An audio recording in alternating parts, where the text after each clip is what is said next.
Hello everyone, thank you for watching our animation video. We are from Group 5, we'll talk about company law, partnership law and sole proprietor. Before we explore more about this topic, let's know about our group member first.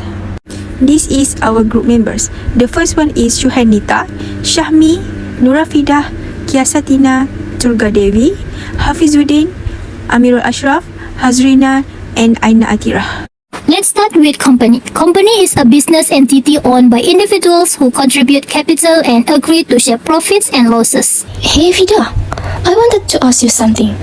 Do you know the difference between a private limited company and a public limited company?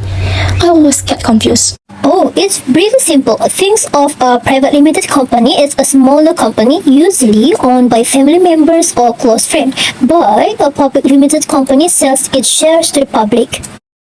Tina, how many shareholders can they have? For a private limited, it's a minimum of 2 people with a maximum of 50.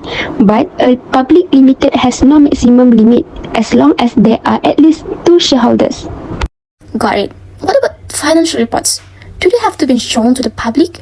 For a private limited, they don't have to be announced to the public. But a public limited must disclose financial reports since it involves public investors. Sure. The company names must be different too, right? Exactly, a private limited must have LTD or Sendirian Berhad at the end of its name, while a public limited just use Berhad or BHD. What about listing shares? Can any company go onto the stock exchange? A private limited can list its shares on the stock exchange, but a public limited can since its shares are sold to the public. Oh, one more thing. What if they want to transfer ownership of shares?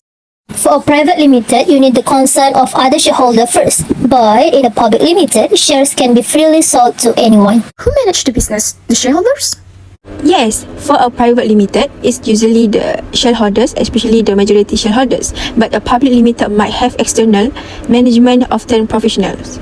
And what about capital? How do they raise it? A private limited gets capital from selling shares to individuals. A public limited, however, sells shares to the general public. Tina, how about liability? If the company loses money, what happens? Both types of companies have limited liability, so losses are only up to the amount invested, not personal assets. Sure. Can I ask again? How do they distribute profits? Is there a difference? Of course, they should distribute profit in the same way through dividends to the shareholders. Last question, Vida. What about taxes? Both types of companies are subject to the same corporate tax on profits, so no difference there. Wow, thanks Shah, Vida and Tina. I finally understand the difference between a private limited company and a public limited company. Most welcome, Shu! Next is sole proprietorship. Hi Atira, I've been doing some research on starting my own business. I'm thinking of going with a sole proprietorship. Do you know what that is? Oh yes, a sole proprietorship is a type of business entity that is owned and operated by a single individual. The owner is personally liable for the debts incurred by the business. It's one of the simplest forms of business ownership. Exactly, that's what I was reading about. I like the idea of having full ownership, where it's just me managing everything. It feels more personal and straightforward. So, you be the sole owner? Yup, I be the only one in charge. All the capital will be contributed by me. I could use my savings, get a loan from family or friends, or even secure financing from a bank. That sounds like a good plan, especially since you have complete control over the business. You get to make all the decisions, right? Yes, exactly. As the sole owner, I get to manage and control everything. All business decisions will be up to my distraction and judgment. That sounds empowering, but doesn't it also mean you have unlimited liability? Yes, that's the major downside. Since it's a sole proprietorship, I will be personally responsible for all the business debts. If the business goes into debt, I have to settle it even if it means using my personal assets. That's a big risk, Durga, but on the bright side, you get to keep all the profits too, right? Exactly. All the profits from the business will be mine to keep. But at the same time, I also have to bear any losses personally. It's a double-edged sword. And what about taxes? Do you have to pay business taxes separately? Not really. The taxation is quite simple. I only be subject to individual income tax. That sounds straightforward. And for registering your business in Malaysia, you need to follow certain regulation, right? Yes, it's governed by the Business Registration Act 1956, Amendment 1978. I will have to register the business with the Companies Commission of Malaysia, SSM.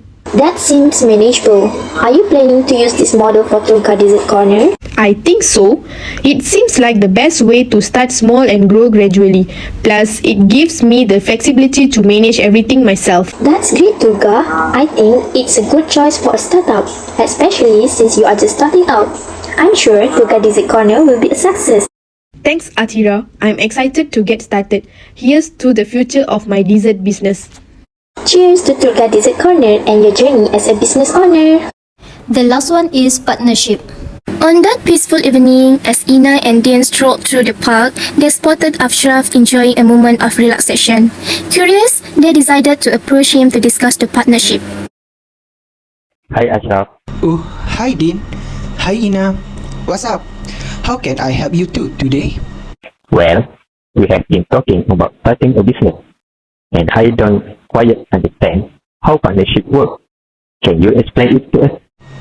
Of course, a partnership is a business structure where two or more people share ownership. For regular partnership, you can have up to 20 partners. But for professional partnerships like law firm or accounting firm, it can go up to 30. Ah, so it's a joint effort. But what about the capital? Do all the partners need to contribute the same amount of money? Not necessarily. The capital contributions are flexible. Partners can contribute money, property, equipment, or even expertise instead of just cash. It's all based on what you agree upon. That makes sense. But who runs the business? Yeah, and who's in charge? It depends on the partners. There are two main types. First one, active partners. These are the ones involved in the day-to-day operation and decision making. Second, passive partners. These partners provide capital but do not manage the daily effort of the business. So, passive partners just put in money and earn profit? Sounds pretty easy. Not quite, Dean. Even passive partners have unlimited liability. That means if the business runs into debt, all partners are responsible even if you do not cause the issue. Oh, I get it. Unlimited liability means if the business can't pay its debts, partners may have to use their personal assets to cover them. Exactly. That's why a partnership agreement is super important.